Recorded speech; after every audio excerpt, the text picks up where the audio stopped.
ಆಮೇಲೆ ಕಿಡ್ನಿ ಯಾವ ಕಾಯಿಲೆ ವಾಸಿ ಆಗಲ್ಲ, ಯೂರಿಕ್ ಆಸಿಡ್ ಹೆಚ್ಚಾಗ್ತಾ ಇದೆ, chronic protein leak, permanent disease ಅಂತ ಹೇಳ್ತೀವಿ. ಈ ಎಣ್ಣೆ ಒಂದು ಹೊತ್ತು ತುಂಬಾ ಒಬ್ಬರು ಕುಡಿಲೇಬೇಕು. ಇನ್ಫ್ಯಾಕ್ಟ್ ನನಗೆ ಏನ್ problem, I not seen A doctor because I take ಅಂಬಲಿ. ಅಂಬಲಿ ಇಲ್ಲದೆ ಊಟ ಇಲ್ಲ, ಅಂಬಲಿ ಇಲ್ವಾ ತಿಂತ ಇದ್ರು created by this kind of oil business. ಗಂಜಿ ತರ ಅಲ್ಲ, ಗಂಜಿ ಮಾಡಿ ಕಟ್ಟಿ 8 ಗಂಟೆ ಇಡಬೇಕು. ಇನ್ನೂ ಒಂದು ಮೋಸ ಇಟ್ ಇಸ್ ನಾಟ್ ಏರೋಬಿಕ್ ಅದ್ಭುತವಾದ ವೈವಿಧ್ಯಮಯವಾದ ಸೂಕ್ಷ್ಮ ಜೀವಿಗಳನ್ನ ಅಂಬಲಿಯ ನಮ್ಮ ಮೈಕ್ರೋಬ್ ಸರಿಯಾಗಿ ಅಂದ್ರೆ ನಿನಗೆ ಯಾವ ಒಂದು ಅದನ್ನ ರೆಡಿ ಮಾಡಲಿಕ್ಕೆ ಹೆಲ್ಪ್ ಆಗುವ ಅಥವಾ ಅಕ್ಕಿ ತಗೊಂಡು ಬೇಸಿಕ್ಸ್ ನೀವು ಸರಿ ಮಾಡ್ಕೊಳ್ಳಿ. Microbial balance, glucose balance, hormonal balance, ಅದನ್ನ ಇವತ್ತು ನಾನು ಎನರ್ಜಿ 8 ಗಂಟೆ ಆದ್ಮೇಲೆ ಎನರ್ಜಿ ಬ್ಯಾಲೆನ್ಸ್ ಸೂರ್ಯನ ಕಟ್ಟಿ ಇರುತ್ತೆ. ಮೈಟೊಕಾಂಡ್ರಿಯಾ ಹಂಗಾಗಿ 8 ಗಂಟೆ 4 ಅಂಶಗಳು ಪೂರಕವಾಗಿ ನಾವು ವಿಜಯವಾಡ 6 ಗಂಟೆಗೆ ರೆಡಿ ಆಗುತ್ತೆ. ಯಾವ 5 ಗಂಟೆಗೆ ರೆಡಿ ಆಗುತ್ತೆ. ಸಣ್ಣ ಆಗ್ಬೇಕು ಅಂದ್ರೂ ದೋಸೆ ಯಾಕೆ ಮಾಡ್ತಾರೆ, ರೆಗ್ಯುಲರ್ ಮಾಡದೆ ಯಾಕೆ ಮಾಡ್ತಾರೆ ಅಂದ್ರೆ ಹಿಟ್ಟು ಅಲಕ್ಕಿ ಜೊತೆ 3 ಗಂಟೆ ಅಷ್ಟು ಹುಳಿ ಆಗತ್ತೆ. ಅದಕ್ಕೆ ಒಂದ್ಸತಿ ಅಲ್ಲಿಂದ ಪ್ರಯಾಣ ಮಾಡಿದ್ರೆ ಎಲ್ಲಾದ್ರೂ ಮರೇ ತಿನ್ಬೇಕಾದ್ರೆ ಸ್ವಲ್ಪ ದಪ್ಪ ಹುಳಿ ಆಗಿರೋ ಹುಳಿ ಆಗಿದೆ. ನಾನು ಹೇಳಿದ್ರೆ ಮಾಸ್ಕ್ ಕಂಡೀಷನ್ ಕೆಟ್ಟದಂತ ಬಿಟ್ಟು ಹಾಕಿ ತಿನ್ಬಾರ್ದು. ನಾವು ಯಾಕಂದ್ರೆ ಅದು ಸರ್ಮಿಂದ ಯಾಕಂದ್ರೆ ಹುಳಿ ಬರೋದಿಲ್ಲ, ಅದು ಸಿಗುತ್ತಾ ಇಲ್ಲ ಅನ್ನೋದು ಸೆಕೆಂಡ್ ಹುಳಿ ಬರೋದಿಲ್ಲ. So these are all things depending upon natural places they have developed. Even the ಅವರ ಅಡಿಗೆಯನ್ನು ಬದಲಾವಣೆ ಆಗತ್ತೆ. ಇದು ನೈಸರ್ಗಿಕವಾಗಿ ವೈಜ್ಞಾನಿಕವಾಗಿ ನಡೆದಂತ ಒಂದು ವಿಷಯ. ಸೊ ಅಂಬಲಿ ಅನ್ನೋದು 8 ಗಂಟೆ ಇಟ್ರೆ ನಿಮಗೆ ಹಾಲು ನೆವರ್ ಈ ನಾರನ್ನ ಬದಲಾವಣೆ ನಿಮ್ಮ ಹೊಟ್ಟೆಯಲ್ಲಿ ಮಜ್ಜಿಗೆ ತರ ಇರೋ ಸೂಕ್ಷ್ಮಜೀವಿಗಳು ಸೇರಿಸಿಕೊಂಡಾಗ ಯಾವ ರೋಗಕ್ಕೂ ಔಷಧಿಯನ್ನ ತಯಾರು ಮಾಡಿ ನಿಮ್ಗೆ ಕೊಡ್ತಾರೆ. ಕಾನ್ಸಂಟ್ರೇಟೆಡ್ ಮಿಲ್ಕ್ ಅಷ್ಟೇ. ಧನ್ಯವಾದಗಳು ಸರ್. ಒಂದು ಫಾರ್ಮುಲಾ ಒಂದ್ ಮುಗಿಸ್ಬೋಣ.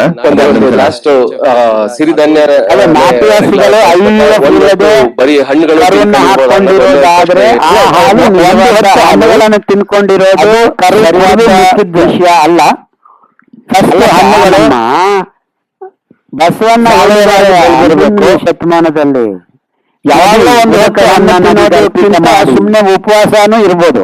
ಹೂವನ್ನ ಮರಗೆ ತಿನ್ನಿ ತಿನ್ನಬಾರ್ದು ಕರುವನ್ನ ಮರಿಸಿ ಮೇಕ್ ಶ್ಯೂರ್ ಸಂಗಮ ದೇವ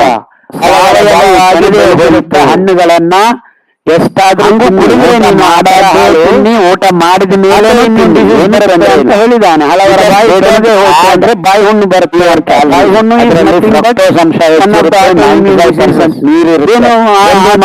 ತಿನ್ಬೇಕಾಗಿಲ್ಲ ಅಂತ. ವಿಟಮಿನ್ ಬರುತ್ತೆ, ಮೈಕ್ರೋಬ್ಸ್ ಇದ್ರೆ ಬರುತ್ತೆ. ಹಾಲು ಕುಡಿಯೋದ್ರಿಂದ ಹೊಟ್ಟೆಯಲ್ಲಿದ್ದ ನೀವು ಸಾಯಿಸ್ತೀರಾ ಅಂತ. But see that very simple. ನಾನು ಮಜ್ಜಿಗೆ ಮೊಸರು ಮಾಡಿದ್ರೆ ಸಾವಯವವಾಗಿ ಬೆಳೆದಿರೋ ಹಣ್ಣುಗಳು ಯಾವಾಗಾದ್ರೂ ನೀವು ತೊಂದರೆ ಇಲ್ಲ, ಅದು ನಿಮ್ಗೆ ಒಳ್ಳೇದು ಮಾಡುತ್ತೆ. ಇಷ್ಟೇ ವ್ಯತ್ಯಾಸ. ಹಾಲು ಮಾಂಸಾಹಾರ. ಬಟ್ ಮಜ್ಜಿಗೆ ಮಾರ್ಕೆಟ್ ಅಲ್ಲಿ ಬರ್ತಾ ಇರೋ ಹಣ್ಣು ಮೋಸ್ಟ್ಲಿ ನೋಡಕ್ ಬರುತ್ತೆ. ಮಜ್ಜಿಗೆ ಅನ್ನೋದು ನೀವು ನೋಡ್ಕೋಬೇಕು. ಹಣ್ಣು ತಿನ್ರಿ, ಏನು ತೊಂದರೆ ಇಲ್ಲ. ನಮ್ಗೆ ಕ್ವಶನ್ಸ್ ಬರ್ತಾ ಇದೆ. ಒಂದು ಸಿರಿಧಾನ್ಯಗಳನ್ನ ದ್ರಾಕ್ಷಿ ನೆನೆಸಿ ಒಣಗಿಸಿ ಇಟ್ಕೊಂಡು ಒಂದೇ ಸಲ ನೆನೆಸಿ ಅದನ್ನ 2 ದಿವಸದಲ್ಲಿ ಒಣಗಿಸಿ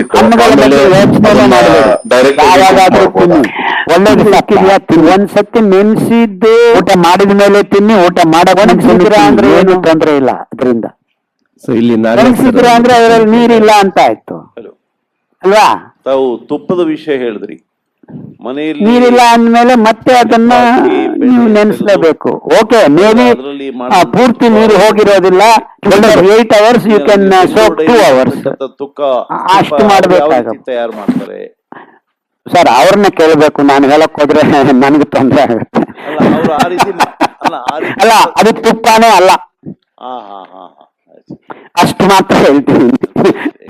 ಸ್ಪೀಕ್ ಮೋರ್ ಎಲ್ಲರಿಗೂ ಎಲ್ಲಿ ಅನಿಸಿಕೆ ಏನು ಅಂದ್ರೆ ಅವರು ಕೂಡ ಅದೇ ರೀತಿ ಮಾಡ್ತಾರೆ ಅನ್ಕೊಂಡು ನಾವು ತಿಂತಾ ಇರ್ತೀವಿ. ಅದ್ ನೀವು ಅನ್ಕೊಂಡಿದ್ರೆ ಅದು ನಿಮ್ ದೊಡ್ಡತನ ಅಷ್ಟೇ. ಸರಿ thank you sir. Please don't use processed foods. ಬೇಡಲೇ ಬೇಡ. ಅದು ತುಪ್ಪ ಅಲ್ಲ ನನ್ನ ಲೆಕ್ಕದಲ್ಲಿ. ಸರಿ ಹಾಗೆ ವಾಸುದೇವ್ ಸರ್